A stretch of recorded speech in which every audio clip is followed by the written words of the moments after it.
something to see. It's like, where's the balance of that, right? Because I'm sure that obviously these guys are getting stronger, they're throwing harder, they're hitting the ball farther because of all this training, but then it enables them to have a higher risk of these injuries.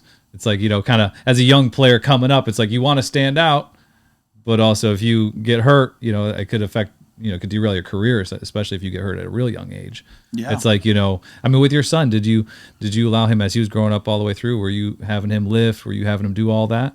Well, to a point, yeah. But even my oldest son, who was more of a pitcher, I didn't let him throw a breaking ball until he was like 16. I love that. So I wanted him just to develop, a fastball, and he had a really good fastball in high school. He played a little bit of minor league baseball. So, do I think he maybe could have got a little bit more? Maybe go to a farm or something? Probably could, yeah.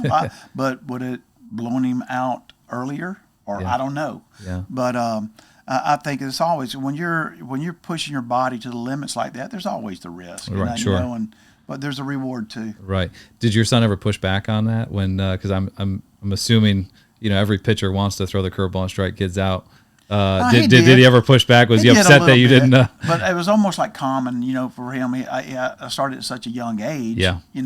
So he could throw a change up. It wasn't no big deal. He could throw a 3-fingered.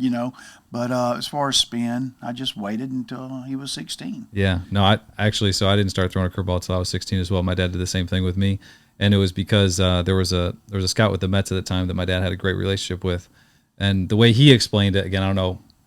I'm sure some stats could make this not true, I guess, but this is how it was explained to me, is that when someone develops a good fastball at a young age, obviously fastball, changeup, a similar release point, right? You can learn those two pitches. Changeups take longer to develop than necessarily a curveball. Curveball you can develop pretty quickly, and a pretty good one quickly.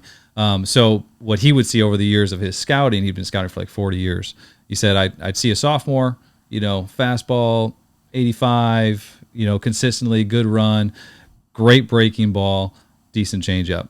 I'd be okay. I'll see you next year. I'm gonna come back junior year. Fastball 85, good breaking ball, good changeup. Senior year, the development, in his opinion, development stopped because, and then he broke it down this way, is when someone has a good curveball, they use it often, right? And the only way to strengthen your arm, what he would say is by this action, right? And so if you add up all these throws where you're not doing this action, when if you were throwing a fastball or a changeup, again, this is his opinion, that his fastball would plateau early. He would see the guys that threw lots of curveballs early, their fastballs would plateau early. And they wouldn't get to the velocity that you would expect them to do as a scout, seeing them at a young age and seeing them develop. And I always thought that was a pretty valid point, and it wasn't the angle of like, well, you're going to hurt your arm. And then the other argument he always used to say was, I could teach you how to hit right, because throwing a curveball right, okay, yeah, you're not going to hurt your arm. If I teach you how to hit right, do you swing right every single time? It's like, well, no. It's like, but you don't have a risk of necessarily injuring yourself if you don't swing right. But with a curveball, potentially you do. And I always thought that was good. So my dad was like, "No, you ain't throwing a curveball till you're 16." so that was the reason he gave me. No, that's a good reason. If you enjoyed that clip and you want to watch another one, click right here. And if you want to watch the full podcast, click right here. And don't forget to like and subscribe if you find this content valuable.